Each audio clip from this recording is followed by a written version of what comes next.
Ang umaga sa San Miguel de los Llanos ay palaging may amoy ng kape at usok mula sa mga kalan na pinapaputok ng kahoy. Ang mga ulap, parang maruming bulak na nagkakagulo sa tuktok ng bundok, ay bumabalot sa maliit na bayan, tinatakpan ang mundo sa labas. Sa kabila ng kalmadong anyo nito, may ilalim na tensyon dito, isang hati na hindi binabanggit ng malakas, pero ramdam sa bawat tinginan ng mga tao sa merkado o sa plaza. Bago tayo magsimula, i-like mo na at mag-subscribe dahil may mga bagay dito na kailangan mong malaman bago pa ang iba.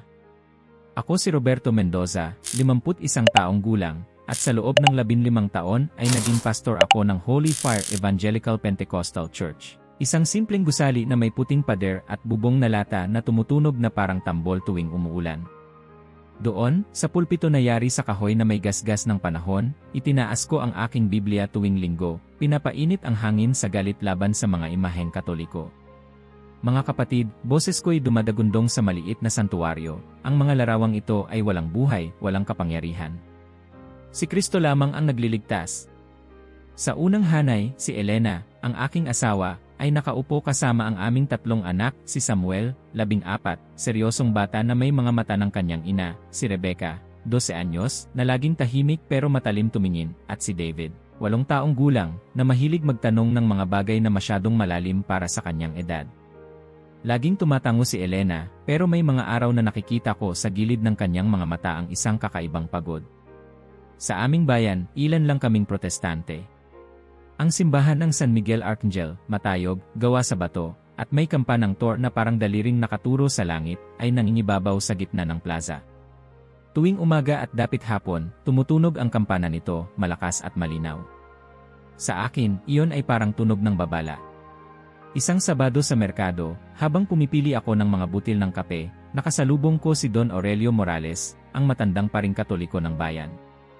May buhok siyang kulay puting parang bula sa dagat at mga kamay na halatang hindi sanay sa hirap ng lupa. Magandang umaga, Pastor Roberto, nakangiti niyang bati. Pagpalain ka ng Diyos. Isang maikling tango lang ang isinagot ko at hinila ko ang mga anak palayo. Nang makarating kami sa bahay, bumulong si Elena, maging magalang ka naman. Pero sa kusina, habang iniinit namin ang tortillas, sabi ko sa kanya, hindi ako pwedeng maging magiliw sa isang taong nanlilinlang ng mga kaluluwa. Sa loob ng bahay parsonage na itinayo ng kongregasyon para sa amin, tahimik na kumakain ang mga bata habang ako'y naghahanda para sa sermon kinabukasan. Wala akong iniisip kundi kung paano palalakasin ang mensahe laban sa mga imahen. Pinag-aralan ko ulit ang Exodus 20, paulit-ulit hanggang halos kabisaduhin ko na. Kinabukasan, dumating ang mga miyembro. 120 lang kami, pero ramdam ko na bawat isa sa kanila ay tinitingnan ako bilang gabay. Sa likod ng kanilang mga mata, may tiwala pero may ilan, gaya ni Don Esteban, na parang may bahid ng alinlangan. Pagkatapos ng serbisyo, lumapit si Don Esteban, isang lalaking may mga kamay ng karpintero at tinig na laging banayad. Pastor, mahinahon niyang sabi, baka pwede nating dagdagan ng kaunting pag-ibig ang ating mga mensahe. Ang mga bagong kapatid kailangan din nila ng lambing. Umiling ako. Brother Esteban, nasa huling panahon tayo. Hindi tayo pwedeng maging maligamgam. Nang gabing iyon, habang nakaupo ako sa tabi ng bintana, pinapanood ang liwanag ng simbahan ng San Miguel, narinig ko ang tunog ng kampana. Sa loob ko, naramdaman ko ang parehong kilabot at paninindigan. Alam kong darating ang panahon na hindi lang salita ang gagamitin ko para ipakita kung gaano kalalim ang kasalanan ng mga imahen. Hindi ko alam noon, pero ang gabing iyon ang magsisimula ng landas na babago sa lahat. Mainit ang araw na iyon sa San Miguel de los Llanos, at ang mga ulap ay tila nagbabantang bumaba mula sa bundok. Galing ako sa pagdalaw sa isang may sakit nang mapansin ko, mula sa kabilang panig ng plaza, si Maria Gonzalez, isa sa matatagal ng miyembro ng aming kongregasyon, na patagong pumasok sa simbahan ng San Miguel Arcangel. May bitbit siyang maliit na basket ng bulaklak, at sa kabila ng kanyang simpleng pananamit, halatang maingat ang bawat galaw, para bang may iniiwasang makakita sa kanya. Napatigil ako. Nanlamig ang aking batok habang pinagmamasdan ang pintuan ng simbahan na dahan-dahang sumara. Sa utak ko, naglaro ang lahat ng talatang paulit-ulit kong binibigkas sa pulpito, mga babala laban sa idolatriya. Tumibok ang dibdib ko ng mas mabilis, at halos hindi ko namalayan na sumunod na ako. Sa loob, ang bango ng insenso at amoy ng kandilang matagal nang nasusunog ay humalo sa malamig na hangin ng bato at kahoy. Nasa unahan si Maria, nakaluhod sa harap ng imahe ng Birheng Guadalupe. Ang kanyang mga mata ay nakapikit, at sa kanyang mga labi ay may bulong na hindi ko marinig, pero alam kong panalangin yon. Lumapit ako, marahang tinapik ang kanyang balikat. Nagulat siya, at para bang may kasalanang nahuli. Maria, mababa ngunit matalim ang boses ko, ano ang ginagawa mo rito? Pastor. Halos pabulong ang sagot niya, at nanginginig ang mga kamay niyang hawak ang rosaryo. Wala po akong masamang ibig. Dumating lang ako para magdasal. Magdasal? Sa harap ng isang imaheng gawa sa pintura at plaster. Umigting ang tono ko. Alam mo ang itinuturo ng salita. Huwag kang gagawa para sa iyo ng larawan o anumang anyo ng anumang bagay. Hindi ba't malinaw? Namilog ang mga mata niya at tumulo ang luha habang nakayuko. Pastor, mula nang mamatay si Joaquin, parang may butas dito, tinuro niya ang dibdib. Sa tuwing lumuluhod ako rito, pakiramdam ko may nakikinig, may ina na inaalo ako. Tumigas ang pangako. Mayroon tayong tagapagligtas at siya lamang ang dapat lapitan. Hindi ang mga larawang ito. Ang boses ko ay umalingaw-ngaw sa loob ng simbahan, at kahit ang apoy ng kandila ay bahagyang gumalaw sa hangin ng aking galit. Lumabas kami ng magkasama, pero halos hindi kami nag-usap. Sa pag-uwi ko, ramdam ko ang dugo kong kumukulo. Kinabukasan, sa pulpito, binigyan ko ng pinakamahabang sermon laban sa idolatriya sa buong ministeryo ko. Ang bawat talata ay sinabayan ng malalakas na hampas sa pulpito, ang bawat salita ay parang martilyong sumasapol sa dingding ng simbahan. Mga kapatid, ang idolatriya ay lason. Hindi ito basta kasalanan, ito ay direktang paglapastangan sa Diyos. Nakita kong may ilang miyembro na nagkatinginan, ang ilan ay umiiwas ng tingin, at may ilan ding mariing tumatango. Pagkatapos ng serbisyo, narinig ko ang mga bulungan sa likod. Si Aling Rosa, mahina ang pandinig pero matalas ang dila, ay bumulong sa katabi, parang lumalakas na masyado ang salita ni Pastor ngayon. At sa gilid ng pinto, nakita ko si Don Esteban, nakasandal, tahimik na nakamasid. Lumapit siya sa akin ng halos walang ibang tao. Pastor, malumanay niyang sabi, ang galit ay parang apoy. Nakakapaso ito hindi lang sa kaaway, kundi pati sa sariling tahanan. Hindi ito galit, kapatid, mabilis kong sagot. Ito ay apoy ng espiritu. Ngunit sa mata ni Don Esteban, may isang tingin na parang nagsasabing alam niyang hindi iyon totoo. Sa bahay, si Elena ay tahimik na naghahain ng hapunan. Halos hindi niya ako tiningnan. Si Samuel, habang kumakain, ay bahagyang tumigil at nagtanong, Tatay, masama po ba talaga ang lahat ng taong Katoliko? Napatingin ako sa kanya pero wala akong sinagot agad. Sa halip, itinuloy ko ang pagkain, pinipilit na huwag pansinin ang kirot sa loob. Habang lumilipas ang mga araw, kumalat ang balita tungkol sa nangyari kay Maria. May ilan sa kongregasyon na nagsimulang dumalo ng mas bihira. May ilan ding nanatili pero may kakaibang lamig sa kanilang pakikisalamuha. At sa bawat linggo, lalo kong pinaiinit ang mga sermon para patunayan sa sarili ko na ako'y nasa tamang landas, kahit may maliit na tinig sa loob na unti-unting gumigising, nagtatanong kung saan nga ba ito patutungo. Hindi ko alam noon, pero si Maria at ang kanyang simpleng panalangin sa harap ng isang imahe ang magiging mitsa ng mas malaking pagsubok sa aking ministeryo at sa aking puso. Mula nang makita ko si Maria sa loob ng simbahan ng San Miguel, parang may matinding init na hindi mawala sa dibdib ko. Bawat sermon ay mas mahaba, mas matalas, at mas mabigat ang tono. Kung dati ay dinaragdagan ko ng mga kwento tungkol sa awa at habag ng Diyos ang aking mga mensahe, ngayon ay puno na ang mga ito ng babala at pananakot.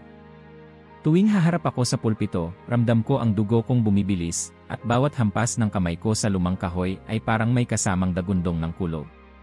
Mga kapatid, sigaw ko sa gitna ng serbisyo, ang kasalanan ng idolatriya ay hindi isang maliit na pagkakamali.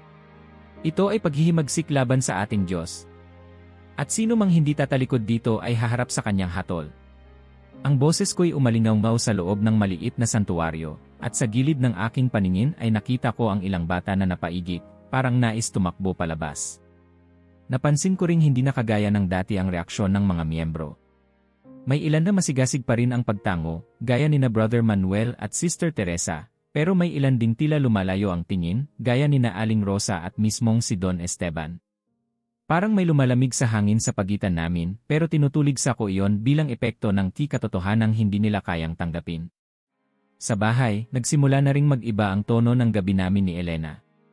Habang nakaupo siya sa harap ng salamin, sinusuklay ang mahabang buhok, nagsalita siya ng dahan-dahan, para bang pinipili ang bawat salita. Roberto, napapansin mo bang iba na ang pakiramdam ng mga tao sa simbahan? Kahit si David kagabi, sinabi niya sa akin na natatakot siya tuwing nagpipritsa ka. Tumigil ako sa pagtatanggal ng sinturon at tumingin sa kanya sa salamin. Kung natatakot siya, marahil ay dahil nararamdaman niya ang bigat ng espiritu. Hindi masama yon. Pero hindi ba dapat mas maramdaman niya ang pag-ibig ng Diyos kaysa sa takot? Tumingin siya sa akin at ang mga mata niya ay puno ng pag-aalala. Noong una kang nangaral, pinapakilala mo si Jesus bilang tagapagligtas na puno ng awa. Ngayon parang puro apoy at hatol na lang. Napabuntong hininga ako at umiling. Elena, hindi tayo pwedeng maging malambot sa panahon ngayon. Kung hindi ko sila babalaan, sino? Hindi siya sumagot.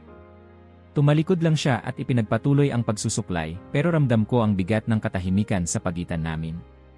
Si Samuel, na dati palaging nakaupo sa harap tuwing serbisyo, nagsimulang magtanong sa paraang hindi niya pa nagawa noon.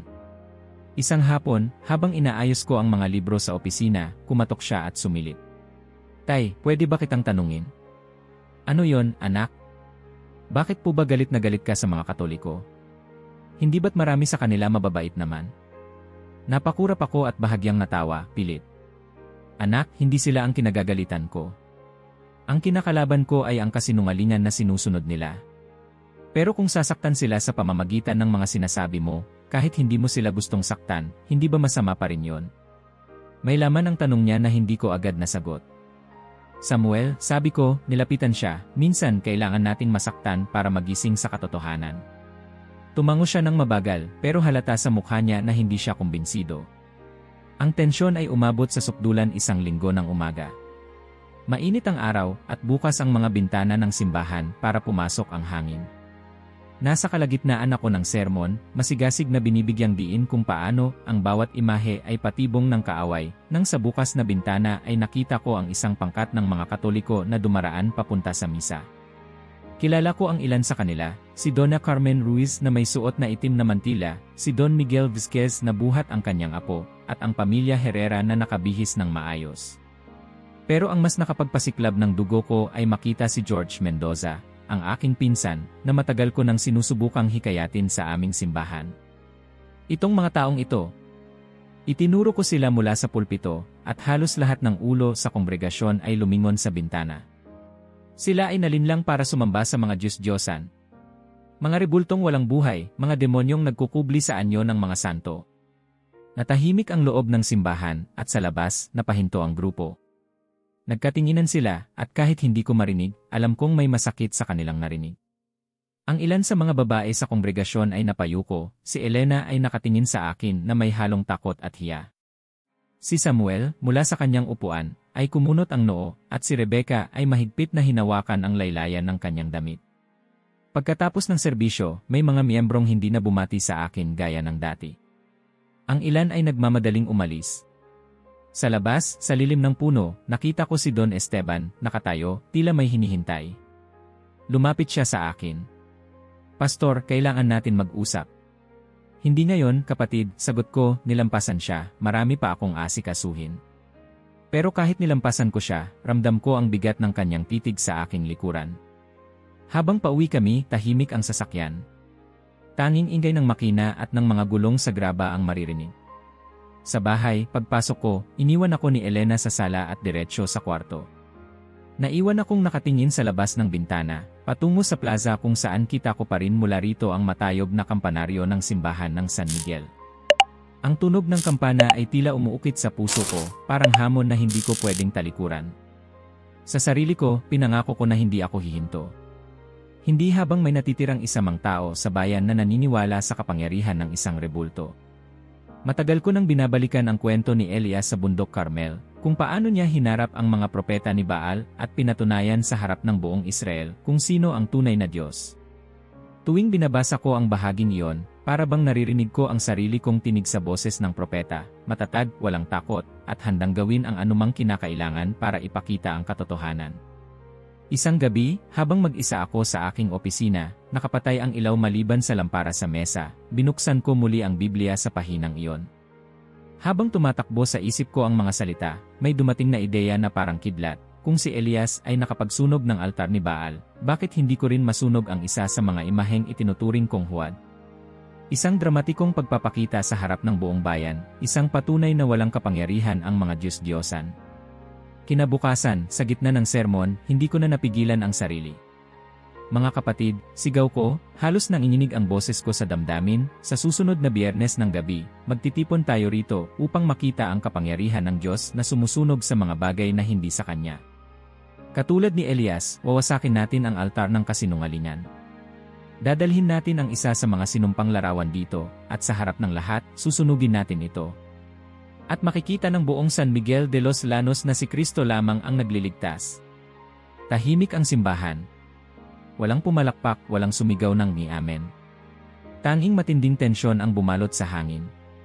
Sa unang hilera, nakita ko ang mga kamay ni Elena na mahigpit na magkahawak sa kanyang tuhod. Si Samuel ay nakatingin sa akin na parang may gustong itanong pero pinipigilan ang sarili. Sa may gilid, si Don Esteban ay bahagyang umiling, mabagal, at may ekspresyon sa mukha na parang alam na niya kung saan ito patutungo. Pagkatapos ng serbisyo, sa pintuan ng simbahan, nilapitan ako ni Don Esteban. Pastor, pakinggan mo muna ako. Hindi lahat ng laban ay dapat tapusin sa apoy. Minsan, ang lakas ay nasa pagpipigil. Brother Esteban, sagot ko, diretso ang tingin, kapag ang Diyos ang nagsasalita, wala tayong oras para sa pag-aalinlangan. Umiling siya at umatras, pero halata sa kanyang mga mata na hindi siya kumbinsido. Sa bahay, hinarap ako ni Elena. Roberto, hindi ko alam kung anong iniisip mo, pero hindi ko kayang manood habang ginagawa mo yan. Alam mo bang masasaktan mo ang napakaraming tao? Hindi lang sila mga estranghero, mga kapitbahay natin sila, mga kaklase ng mga anak mo, mga taong kasama natin sa merkado araw-araw. Elena, sagot ko, sinusubukan kong gawing mahinahon ang tono, masasaktan sila sa una. Pero pag nakita nila ang katotohanan, magpapasalamat sila. Umiling siya, mabagal, at tumalikod. Hindi lahat ng sugat ay nagdudulot ng paggaling, Roberto. Kinagabihan, habang nasa hapagkainan kami, si Samuel ang unang nagsalita. Tatay, ibig mo bang sabihin, kukunin mo yung imahen ng Birheng Maria at susunugin sa harap ng lahat? Anak, sagot ko, walang pag-aalinlangan. Tay, may mga kaibigan ako sa eskwela na Katoliko. Hindi ba sila may insulto ng sobra? Hindi ba parang sinasabi mong walang kwenta ang paniniwala nila? Hindi ko agad nasagot. Sa halip, inulit ko sa kanya ang parehong paliwanag na ibinigay ko kay Elena. Pero sa mukha ni Samuel, nakita ko ang parehong tanong na hindi kayang patayin ng aking mga salita. Sa sumunod na mga araw, kumalat ang balita sa buong bayan. Sa palengke, naririnig ko ang mga pabulong kapag dumadaan ako. May ilan na sabik sa ideya, iniisip na isang makapangyarihang patotoo ito. May ilan namang nag-aalala na magdudulot lang ito ng mas malalim na hati. Kahit sa mga tindahan, naririnig ko ang mga usapan, totoo ba? Susunugin daw ng pastor ang imahe. Paano kung magalit ang mga Katoliko? Baka magulo. Sa kabila ng lahat, tumuloy ako sa paghahanda. Naghanap ako ng lugar sa atrium ng simbahan, kung saan maaaring magtipon ang maraming tao. Nag-ayos ako ng kahoy na panggatong para sa malaking siga. Nagpaayos kami ng mga ilaw at nagsalita ako sa lokal na radyo para anyayahan ang lahat, Katoliko man o Protestante. Habang palapit ng palapit ang Biyernes, ramdam ko ang paghahalo ng kaba at kasabikan. Sa isip ko, wala itong magiging iba kundi isang tagumpay, isang gabi na hahantong sa muling pagbubukas ng mga mata ng bayan. Pero sa isang sulok ng isipan ko, may maliit na tinig na nagsasabing hindi ako handa sa magiging kapalit. Miyerkules ng hapon, bandang alas 5, nagsisimula ng lumubog ang araw sa likod ng mga bundok at ang hangin ay puno ng amoy ng mga hapunang niluluto sa bawat bahay. Nasa opisina ako, tinatapos ang ilang tala para sa sermon sa Biyernes, nang marinig ko ang katok sa pinto. Pagbukas ko, bumungad si Elena, may bahagyang pagtataka sa mukha. Roberto, si Don Aurelio nandito. Bumigat ang dibdib ko. Hindi ko inaasahan ang matandang pari sa bahay ko, lalo na sa linggong ito. Pagpasok ko sa sala, nakita ko siyang nakaupo sa sopa, hawak ang isang tasa ng kape mula sa isa sa pinakamagagandang mug namin, parang matagal nang sanay sa lugar. Tumayo siya at mumiti, inabot ang kamay niya. Pastor Roberto, salamat sa pagtanggap sa akin. Nagkamay kami, pero ramdam ko ang kaba at inis sa loob ko. Ano ang maipaglilingkod ko sa iyo, Don Aurelio? Maupo ulit siya, dahan-dahang humigop ng kape bago sumagot. Nabalitaan ko ang plano mo para sa Biyernes. Hindi ako dumating para pigilan ka. Sandaling tumigil siya, at sa katahimikan ay narinig ko ang tiktak ng lumang orasan sa dingding. Nandito ako para ialok sa iyo ang imaheng kailangan mo. Hindi ko agad nakuha ang ibig niyang sabihin. Ano? Mayroon akong maliit na imahe ng Birheng Guadalupe na nasira ilang taon na ang nakalilipas nang tumagas ang bubong ng simbahan. Pinalitan na ito at mula noon ay nakaimbak na lang. Kung gusto mo, ibibigay ko sa iyo para sa iyong pagpapakita ng pananampalataya. Napatitig ako sa kanya, naghahanap ng kahit anong bakas ng panunuya o insulto, pero ang nakita ko lang ay isang kalmadong mukha, mga matang may lalim na parang may alam na hindi ko pa naintindihan. Bakit mo gagawin yan? Tanong ni Elena mula sa gilid. Humarap si Don Aurelio sa kanya, may ngiting bahagyang malungkot. Senora Elena, minsan pinapayagan ng Diyos ang ilang bagay upang turuan tayo ng mga aral na hindi natin matututunan sa ibang paraan. Kung kailangan ni Pastor Roberto na gawin ito para makita ang hinahanap niya, sino ako para humarang? Tumigil ang usapan doon. Iniwan niya ang maliit na rebulto, nakabalot sa puting tela, sa mesa sa gitna ng sala. Bago siya lumabas, tumingin siya sa akin. Pastor, ang tunay na pagsubok ay hindi kung kaya mong sunugin ang bagay na ito, kundi kung kaya mong harapin kung ano ang mangyayari pagkatapos. Pagkaalis niya, nanatiling tahimik ang bahay. Tinitigan ko ang rebulto sa mesa. Sa ilalim ng tela, ramdam ko ang bigat nito, maliit pero mabigat sa kamay, parang may kasamang bigat na hindi ko pa maipaliwanag. Roberto, bulong ni Elena matapos ang ilang minuto, hindi ka ba nagtataka kung bakit ganon siya? Hindi siya nagalit. Hindi siya nagtangkang pigilan ka. Para bang may alam siyang wala tayo. Matagal na siyang pari, Elena. Marunong siyang gumamit ng diskarte, sagot ko, pilit na pinapawi ang kakaibang pakiramdam. Siguro iniisip niya na kung kusa niyang ibigay, bababa ang epekto ng gagawin ko. Pero kahit sinasabi ko iyon, hindi ko mapigilang maalala ang paraan ng pagkakatingin niya sa akin, hindi bilang kaaway, kundi bilang isang tao na pinagmamasdan ng may habag. Kinagabihan, habang nasa kwarto kami, muling binuksan ni Elena ang usapan. Roberto, huling pagkakataon na ito. Ayaw kong makita kang gawin yan. Ayaw kong makita kang magpapahiya sa sarili mo at mananakit ng napakaraming tao. Elena, matigas kong sagot, ginagabayan ako ng Diyos. Hindi ko pwedeng talikuran ito. Paano kung hindi siya ang nagsasabi sa iyo ngayon? Paano kung ikaw lang yan? Umigting ang boses niya at sa unang pagkakataon may halong galit. Hindi ko na nakikita ang lalaking pinakasalan ko. Ang nakikita ko ay isang taong nilalamon ng sariling pride. Napatitig ako sa kanya pero wala akong nasabi. Tumalikod siya at humiga, nakatalikod sa akin. Sa dilim, nakatingin ako sa kesame, hindi makatulog. Sa ibaba, parang nakikita ko pa rin sa isip ko ang rebulto na nakabalot sa puting tela, nakaupo sa mesa, tahimik, naghihintay. Kinabukasan, halos walang nagsalita sa hapagkainan. Si Samuel ay tahimik lang, si Rebecca nakayuko, at si David abala sa pagtulak-tulak ng pagkain sa plato. Ramdam ko ang bigat ng tensyon na parang usok na hindi matanggal sa hangin. Sa loob ko, pinipilit kong panatilihing matatag ang paniniwala ko, pero unti-unti, may pumasok na maliit na bitak. At sa bawat oras na lumilipas bago ang Biyernes, mas nararamdaman kong may paparating na hindi ko kontrolado. Dumating ang Biyernes na parang isang bagyong matagal nang inaabangan ng lahat. Sa takip silim, nagsimula nang magtipon ang mga tao sa atrium ng aming simbahan. Sa gitna, nakaprepara ang malaking bunton ng kahoy na inipon ko sa nakaraang mga araw, nakahilera ang mga upuang hiniram mula sa paaralan, at nakapalibot ang mga sulo na nagsisilbing ilaw. Ang hangin ay malamig ngunit mabigat, puno ng bulungan at kaba.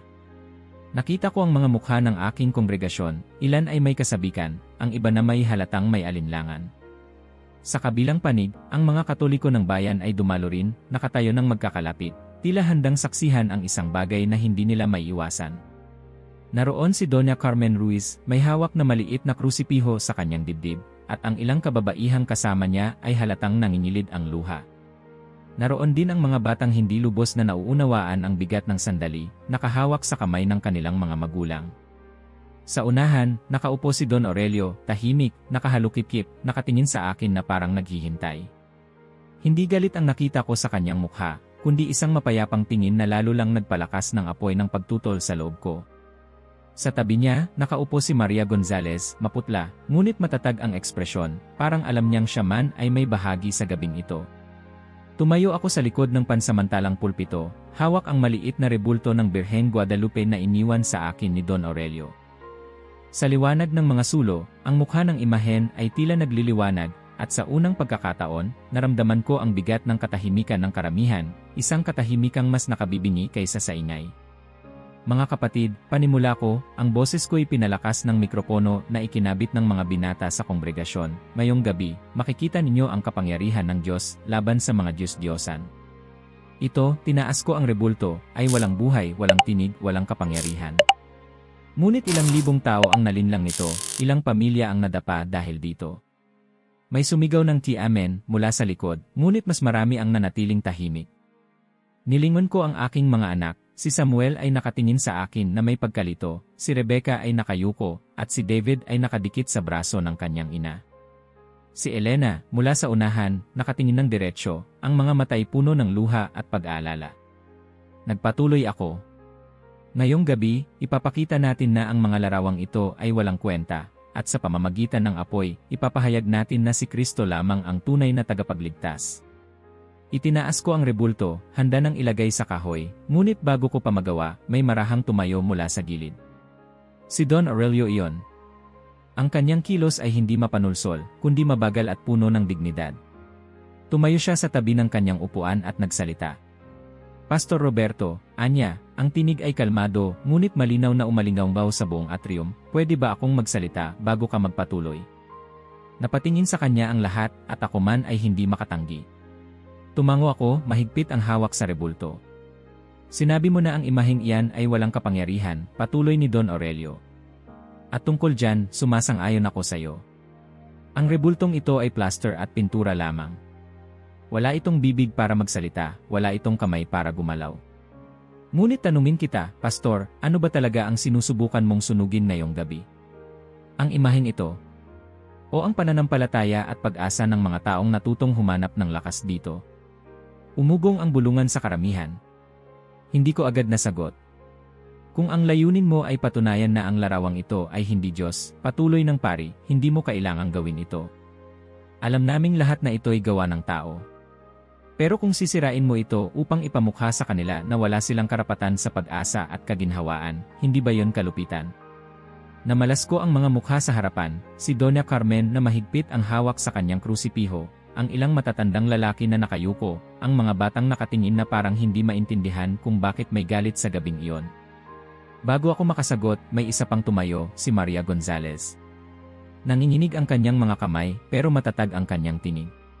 Pastor, anya, pwede ba akong magsalita? Napatitig ako sa kanya. Siya ang simula ng lahat nito. At ngayon, narito siya, sa gitna ng eksenang ako mismo ang lumikha. Hindi ako sumasamba sa larawang ito, pagpapatuloy niya. Kapag lumuluhod ako sa harap ng Birheng Maria, hindi siya ang dinadalanginan ko. Nakikipag-usap ako kay Jesus sa pamamagitan ng kanyang ina. Tulad ng isang anak na dumadaan sa kanyang ina para makalapit sa kanyang ama. Ang imahe ay hindi Diyos, ngunit tinutulungan akong ituon ang aking puso.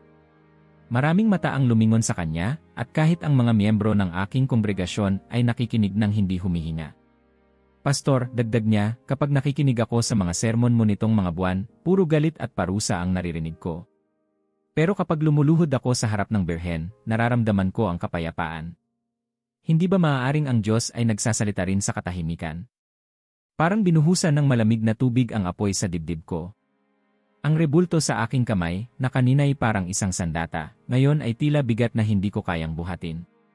Tumingin ako kay Elena, may luha sa kanyang mga mata, pero sa kauna-unahang pagkakataon sa maraming linggo, nakita ko ang isang liwanag ng pag-asa roon. Si Samuel, nakatitig sa akin, tila nagsasabing, Tay, ngayon ang oras mo para pumili. Sa harap ng lahat, naramdaman ko ang panginginig sa aking mga kamay. Hindi ko alam kung galit, takot, o isang bagay na mas malalim. Ang tinig ni Don Aurelio, ang patotoo ni Maria, ang mga mata ng aking pamilya, lahat iyon ay humahamon sa akin, hindi upang ipakita ang aking lakas, kundi ang aking kahinaan. At sa sandaling iyon, sa gitna ng liwanag ng mga sulo at bigat ng katahimikan, hindi ko na sigurado kung tama ba ang apoy na matagal ko nang pinagliliyab. Nakatayo ako sa gitna ng atrium, hawak pa rin ang maliit na rebulto ng Birheng Guadalupe. Sa ilaw ng mga sulo, tila kumikislap ang mga kulay ng pintura, at ang marupok na anyo ng ina ay nakatingin sa akin nang may isang uri ng awa na hindi ko maipaliwanag. Tahimik ang lahat, at ang katahimikan ay parang bagyo na bumagsak sa aking dibdib. Nasa harap ko ang kahoy na bunton, handa ng sunugin. Sa likod ng aking isip, sumisigaw ang tinig ng aking sariling pride, hindi ka pwedeng umatras ngayon. Pinangako mo ito. Inimbitahan mo ang buong bayan. Kung umatras ka, wala nang maniniwala sa iyo bilang leader. Matatapos ang iyong otoridad. Ngunit sa kabila ng sigaw na iyon, may isa pang tinig, mahina, halos pabulong, pero matalim, na nagsalita mula sa kaibuturan ng aking puso, Roberto, ito ba ay pag-ibig? Napakagat ako ng labi, nanginginig ang mga kamay ko. Tumingin ako sa aking mga anak. Si Samuel, hindi na kayang itago ang luha, nakatingin sa akin na parang umaasang makita ang kanyang ama, at hindi ang mga ngaral na nilamon ng apoy ng galit. Si Rebecca, nakayuko, mahigpit na nakahawak sa kamay ni Elena. Si David, maliliit na matay puno ng takot, na parang hindi na niya kilala ang taong nasa harapan niya. Elena, mahina kong bulong, halos hindi naririnig, ngunit ramdam niya. Ang luha niya ay dumaloy ng mas malakas, pero hindi na yon luha ng hiya, para bang luha ng panalangin na maaaring sagutin sa gabing iyon. Nakatingin sa akin si Don Aurelio, nakatayo, payapa, hindi ako tinutuligsa. Ang kanyang presensya ay hindi laban, kundi paanyaya. At si Maria Gonzalez, mahigpit na nakahawak sa dibdib, parang nagdarasal para sa akin. Pinikit ko ang aking mga mata. Sa isip ko, bumalik ang sandaling iyon 20 taon na ang nakalipas, noong una akong lumuhod sa alikabok sa ilalim ng malaking tolda sa lungsod, at naramdaman ko ang pag-ibig ng Diyos na pumuno sa akin mula ulo hanggang paa. Hindi iyon apoy ng galit. Hindi iyon boses ng pananakot. Iyon ay init ng yakap, lambing ng awa. Roberto, ito ba ay pag-ibig? Muling tanong ng tinig sa loob ko. Nanginginig, binaba ko ang rebulto, hindi sa bunton ng kahoy, kundi sa aking dibdib. At doon, sa harap ng 200 tao, naramdaman kong bumuho ang lahat ng dingding na itinayo ko sa loob ng maraming taon. Mga kapatid, nanginginig ang boses ko, halos nababasag, nagkamali ako. Umugong ang bulungan sa karamihan. Ang ilan, hindi makapaniwala. Ang iba, napaluha agad. Sa aking pagnanais na ipakita ang aking katapatan sa Diyos, patuloy ko, naging bulag ako sa kanyang pinakapayak na utos, mahalin mo ang iyong kapwa. Naging abala ako sa pagiging tama sa doktrina, hanggang nakalimutan ko kung paano maging tama sa puso. Ang rebultong ito, tinaas ko sandali, saka ko hinawakan ng marahan, ito ay gawa ng tao. Ngunit para sa inyo, ito'y naging sagisag ng pag-asa, ng ginhawa, ng koneksyon sa Diyos. At sa halip na igalang iyon, pinili kong yurakan. Tumulo ang luha ko, at hindi ko na kayang pigilan. Patawad. Patawad sa aking mga salita, sa aking galit, sa aking kayabangan. Dahan-dahan akong lumapit kay Don Aurelio at iniabot ang rebulto. Tinanggap niya iyon, ngunit sa halip na itago, ibinalik niya sa aking mga kamay. Pastor Roberto, anya ng may ngiti, mas mabuti sigurong sayo na yan. Hindi bilang idolo, kundi bilang paalala ng gabing ito. Hindi ko na napigil. Niyakap ko siya, ang lalaking matagal kong itinuring na kaaway. Sa sumunod na sandali, naramdaman kong may humawak sa balikat ko, si Elena, pagkatapos ay si Samuel, si Rebecca, at si David. Sumunod ang ilan sa aking kongregasyon, at hindi nagtagal, maging ang mga Katoliko ay lumapit. Sa gitna ng plaza, sa ilalim ng malamlam na ilaw ng mga sulo, nabuo ang isang bilog ng yakap na hindi ko inakalang mangyayari kailanman. Wala ng Katoliko, wala ng Ebangheliko.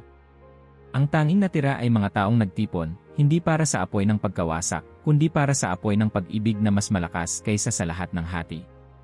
At doon, sa gitna ng mga yakap at luha, naramdaman kong muli ang init na bumalot sa akin 2 dekada na ang nakaraan.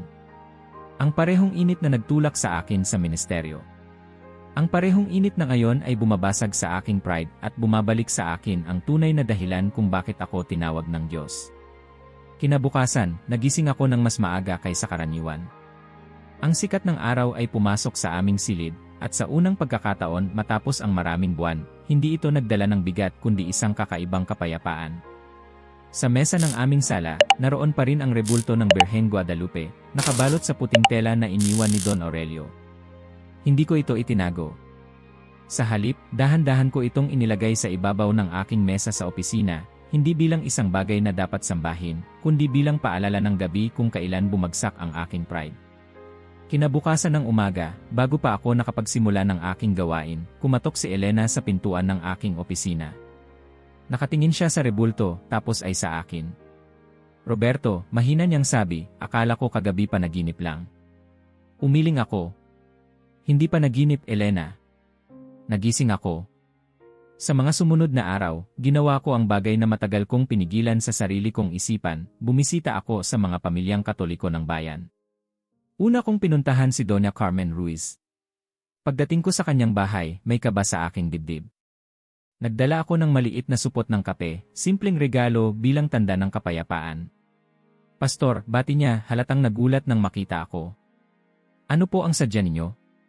Doña Carmen, sabi ko, halos mahina, dumating ako para humingi ng tawad. Sa mga salita kong nakasakit, sa aking galit, at sa kawalan ng pag-unawa. Patawarin niyo ako. Nanahimik siya sandali, tapos ay lumapit. Pastor, nasaktan ako sa mga sinabi mo. Pero alam ko ring hindi madali ang iyong dinadala. Pinatawad na kita bago ka pa humingi. Para akong nakahinga ng maluwag. Umalis ako sa bahay na yon na may pakiramdam na parang isang pader ang bumagsak. Sunod kong pinuntahan si Don Miguel Vizquez at ang kanyang pamilya. Doon, nakita ko ang kanyang apo na masayang naglalaro sa bakuran. Nang makita nila ako, medyo nag-aatubili silang lumapit. Ngunit nang ibaba ko ang aking ulo at sabihin muli, patawarin niyo ako, nagbago ang kanilang mukha. Ang bata, inosenteng ngumiti at kumaway, at doon ko naisip kung gaano kalalim ang sugat na maaari kong iniwan, hindi lang sa matatanda kundi sa mga batang walang malay. Sa bawat pintuan na aking kinakatok, sa bawat pamilya na aking kinakaharap, naramdaman kong unti-unti akong bumabalik hindi sa posisyon ng isang leader na may otoridad, kundi sa isang kapatid na marunong magpakumbaba. At sa bawat pagyakap, bawat pinapatawad ka namin, Pastor, mas lalo kong nararamdaman na ang Diyos ay gumagawa ng bagong bagay hindi lang sa akin, kundi sa buong bayan. Isang gabi, inimbitahan ako ni Don Aurelio para magkape sa kanyang bahay. Ang simpleng tahanan niya ay amoy lumang libro at tinapay na bagong hurno. Naupo kami sa mesa, at wala ni isa man sa amin ang nagbanggit agad tungkol sa relihiyon. Sa halip, napunta ang usapan sa mga simpleng bagay, sa panahon ng ani, sa mga bata sa paaralan, sa mga alaala ng kabataan. Hindi ko inakalang mauupo tayong dalawa ng ganito, sabi ko habang hawak ang tasa ng kape. Umiti siya, may halong biro. Ako man, Pastor. Pero alam mo, minsan ang Diyos ay mas mahusay na gumagawa ng mga tulay kaysa sa atin. Ang kailangan lang natin ay itigil ang pagbabakod. Nagkatawanan kami at sa sandaling iyon, naramdaman ko na hindi ko siya kaaway. Isa siyang kaibigan at higit pa, isa ring lingkod ng Diyos na may puso para sa bayan.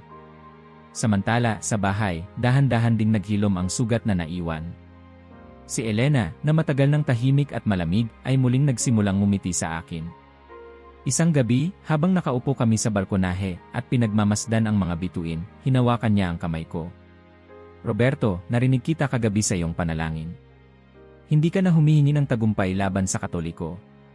Humihingi ka ng lakas para magmahal. Iyan ang lalaking minahal ko noon. Ang mga anak ko man ay unti-unting lumapit muli. Si Samuel, sa halip na tanungin ako ng mahihirap na tanong, ay sinimulan akong tulungan sa paghahanda ng mga sermon. Si Rebecca ay muling nagkwento ng kanyang mga pangarap, at si David, sa kanyang murang edad, ay tuwang-tuwa nang marinig niyang sinabi kong mahalaga rin ang mga kaibigang Katoliko. Nang muling tumayo ako sa pulpito para sa unang sermon matapos ang gabing iyon, ramdam ko ang pagbabago. Hindi na ako sumigaw, hindi na ako nagbigay ng mga salita ng apoy at takot. Sa halip, nagsimula ako sa simpleng tanong, mga kapatid, kailan ba natin huling narinig ang boses ng Diyos na nagsasabing mahal niya tayo? Tahimik ang lahat, at saka ko ibinahagi ang aking karanasan, kung paano ko muntik nang sunugin ang isang larawan, at kung paano sa gabing iyon, sunog na sunog pala ang aking sariling puso. Ang mga luha ng mga tao ay hindi na dahil sa takot kundi dahil sa ginhawa. Sa unang pagkakataon matapos ang mahabang panahon, naramdaman kong muli na ako ay tunay na nangangaral ng Ebanghelyo. Ang rebulto ng Birheng Guadalupe ay nanatili sa aking opisina, hindi nakatago, hindi nakatambak, kundi nakalagay sa ibabaw ng estante sa tabi ng aking Biblia. Sa tuwing nakikita ko ito, hindi ko ito tinitingnan bilang isang Diyos-Diyosan. Nakikita ko ito bilang isang paalala ng aking kahinaan, ng aking pride, at higit sa lahat, ng kabutihan ng Diyos na hindi ako iniwan sa aking pagkakamali. Sa bawat araw na lumilipas, natutunan kong muli ang halaga ng mga salita ni Kristo, mapapalad ang mga maamo, sapagkat mamanahin nila ang lupa. At sa katahimikan ng aking opisina, habang nakaupo ako sa harap ng imaheng minsan kong balak sunugin, bulong ko sa aking sarili, Panginoon, salamat sa pagbibigay ng isa pang pagkakataon. Salamat sa pagbibigay ng mga tulay kung saan dati may mga pader. 6 na buwan ang lumipas mula ng gabing muntik kong itapon ang sarili kong kaluluwa sa apoy ng aking sariling pride. At ngayong gabi, nakatayo ako sa gitna ng plaza ng San Miguel de los Llanos, hindi na bilang leader ng isang maliit na kongregasyon na nakahiwalay, kundi bilang isang kapatid sa isang mas malaking pamilya ng pananampalataya. Sa unang pagkakataon sa kasaysayan ng aming bayan, nagtipon ang mga Katoliko at Ebangheliko para sa isang pagsamba, isang serbisyong ekumniko na matagal naming pinanaginipang imposible. Ang plaza ay nilagyan ng mga ilaw na parang pista. May mga bangkong pinahiram ng parehong simbahan, may altar na gawa sa kahoy na inilagay sa harapan, ngunit sa pagkakataong ito, wala ni isang imahen o krus na nangingibabaw. Sa halip, nakalagay sa gitna ang isang malaking kandila, simpleng apoy na sumisimbolo ng ating pagkakaisa. Sa kanan, nakaupo ang mga miyembro ng aking kongregasyon, sa kaliwa, ang mga Katoliko ng San Miguel. Sa unang tingin, halatang may mga taong hindi pa sanay na magkasama, ngunit sa gitna ng musika ng mga batang umaawit, dahan-dahang naghalo ang mga ngiti at tingin. Nakita ko si Don Aurelio, nakasuot ng kanyang puting albs, ngunit walang dalang mitra o krusipiho. Tumingin siya sa akin at mumiti, at agad kong naalala ang unang gabi ng aming pagkakaibigan, nang ibalik niya sa akin ang imahen bilang paalala. Nasa gilid niya si Maria Gonzalez, ngayon ay may bagong lakas sa kanyang anyo, at malapit sa kanya ang ilang miyembro ng aking kongregasyon na minsan ay tingin sa kanya ay traidor. Sa gabing ito, wala nang ganoong hati. Umakyat ako sa maliit na entablado, at kasabay ko si Don Aurelio. Nagkatinginan kami at sabay kaming ngumiti bago ko itinaas ang mikropono. Mga kapatid, panimula ko, kung may nagsabi sa akin 6 na buwan ang nakalipas na mangyayari ito, hindi ko sana pinaniwalaan. Pero narito tayo ngayon, hindi bilang magkakaaway, kundi bilang isang bayan, isang pamilya. Sandaling pumalakpak ang ilan at ang iba na may napaluha agad. Marami sa inyo ang nakakaalam ng aking naging pagkakamali, pagpapatuloy ko. Naging bulag ako sa aking sariling pride. At sa aking pagnanais na ipakita ang aking katapatan sa Diyos, muntik kong sirain ang mismong mga tao na ipinagkatiwala niya sa akin para mahalin. Natutunan ko na walang apoy na mas makapangyarihan kaysa sa apoy ng pag-ibig. At walang sermon na mas mabisa kaysa sa simpleng salita ng kapatawaran at pagkakaibigan. Tumingin ako kay Elena at sa aking mga anak na nakaupo sa unahan. Ngumiti si Samuel, at sa kanyang mga mata ay nakita ko ang isang tiyak na pag-asa na minsan kong muntik nakitilin. Si Rebecca ay nakatingin sa entablado, hindi natakot, kundi may tiwala. Si David, nakapatong ang ulo sa balikat ng kanyang ina, ngumiti nang makita akong nakatingin. Iniabot ko ang mikropono kay Don Aurelio. Humakbang siya pasulong, at ang kanyang tinig ay dumaloy na parang malambot na ilog. Mga kapatid, ang pananampalataya ay hindi pader na naghihiwalay, kundi tulay na nag-ugnay. Sa ating pagkakaiba, nakatagpo tayo ng mas malalim na pag-unawa, na ang Diyos ay higit sa ating mga doktrina, higit sa ating mga larawan, higit sa ating mga pulpito. Siya ay pag-ibig, at ngayong gabi, iyon ang ating ipinagdiriwang. Muling pumalakpak ang lahat, at sa pagkakataong ito, mas malakas. Pagkatapos ng mga salita, nagsimula ang musika. Isang simpleng gitara ang unang tumugtog, at sinundan ng violin na dala ng isang binata mula sa simbahan ng Katoliko. Ang unang linya ng awit ay umalingaw-ngaw, at sa ilang sandali, sabay-sabay nang umaawit ang buong bayan. Amazing Grace in. Walang nagsabing dapat iyon ang kanta, pero para bang natural na iyon ang lumabas sa mga labi ng lahat.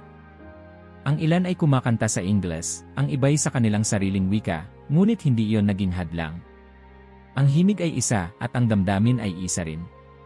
Tumingala ako at nakita ang langit ng San Miguel de los Llanos, puno ng bituin, tila nakikinig din. Habang umaawit, naramdaman ko ang kamay ni Don Aurelio sa aking balikat, at kasabay nito, ang kamay ni Elena sa kabila. Ang mga tao sa paligid ay naghawakan ng kamay, at ang plaza ay naging isang dagat ng tinig na umaangat patungo sa kalangitan. Hindi na mahalaga kung sino ang ebangheliko at sino ang katoliko. Ang mahalaga ay ang bawat isa ay humahawak sa isa't isa, umaawit ng isang awit, isang panalangin, isang pag-ibig. Sa huling linya ng kanta, habang bumababa ang mga tinig, nagsalita ako muli, mahina ngunit malinaw, mga kapatid, ito ang himala ng Diyos. Hindi ito ang apoy na sumusunog ng kahoy o imahen. Ito ang apoy na bumabago ng puso. Mula ngayon, ipahayag natin ang ating pananampalataya hindi sa pamamagitan ng pagsira, kundi sa pamamagitan ng pagtayo at pagmamahal. Dahil sa huli, hindi tayo huhusgahan ng dami ng ating alam, kundi ng lawak ng ating pag-ibig. At sa katahimikan na sumunod, naramdaman kong nagsimula ang bagong kabanata hindi lang para sa akin, kundi para sa buong bayan ng San Miguel de los Llanos. Sa wakas, natutunan naming lahat na sa ilalim ng isang langit, may isang kanta na maaaring kantahin ng lahat, ang kanta ng biyaya. Kung naabot mo na ito, mag-iwan ng like at mag-subscribe. Kasi ang mga ganitong kwento, dapat ikaw ang unang makakaalam.